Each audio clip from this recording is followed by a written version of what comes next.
ब्रेकनंतर बुलेटिनमध्ये पुन्हा एकदा स्वागत आणि आताची एक मोठी बातमी आहे। जम्मू काश्मीरच्या पहलगाममध्ये पर्यटकांवरती दहशतवाद्यांनी हल्ला केलाय। पहलगामच्या बैसरन खोऱ्यामध्ये गोळीबार झाल्याची माहिती समोर येते आणि या हल्ल्यामध्ये 4 पर्यटक हे जखमी झाल्याचंही कळतंय। सुरक्षा दलाकडून आता बैसरन खोऱ्यामध्ये शोधकार्य सुरू आहे। सोमेश कोलगे आपल्याला माहिती देतात। सोमेश, नक्कीच पहलगाममध्ये ट्रेकिंगसाठी गेलेल्या एका पर्यटकांच्या समूहावर टेररिस्टच्या वतीने हल्ला करण्यात आला असं कळतंय आणि आतंकवाद्यांनी ज्यांनी हा हल्ला केलाय ते दहशतवादी एकटा दहशतवादी असावा अशी शंका व्यक्त केली जाते। आतापर्यंत मिळालेल्या माहितीनुसार एकूण 6 पर्यटक जखमी आहेत आणि या 6 पर्यटकांना उपचारासाठी इस्पितळात दाखल केलं गेलेलं आहे आणि दहशतवाद्याचा शोध हा पोलिसांच्या वतीने सुरू आहे।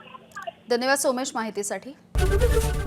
एबीपी माझा, उघडा डोळे बघा नीट।